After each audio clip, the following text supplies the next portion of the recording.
skin cancer is very prevalent in Australia. Yes. I mean, what are the different types of skin cancers? Yeah, it is very common in Australia, and there's probably three main types we see. One's a basal cell cancer, squamous cell cancer, and melanoma. Basically, I get involved in the ones that are either more severe or in more complex cosmetic sort of areas. Basically, a lot of general practitioners and general surgeons can manage skin cancers, but really when they're on the face or more involved is when I get involved, basically applying more complex plastic surgery and reconstructive type procedures to it. I mean, is it quite common for people not to know that they've got sort of a Yeah, skin it is. cancer? Yeah, often that's picked up just by general surveillance by their general practitioner or their dermatologist.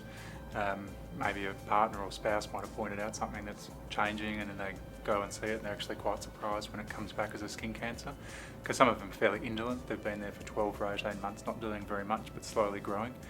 Then it needs obviously a proper resection to treat it properly. Often it's a bit of a challenge for people because they've come in, they haven't seen very much at the post-op appointment. The incisions are often longer than they were expecting, but really they're designed so that long term as the scars fade, as minimally detectable as possible.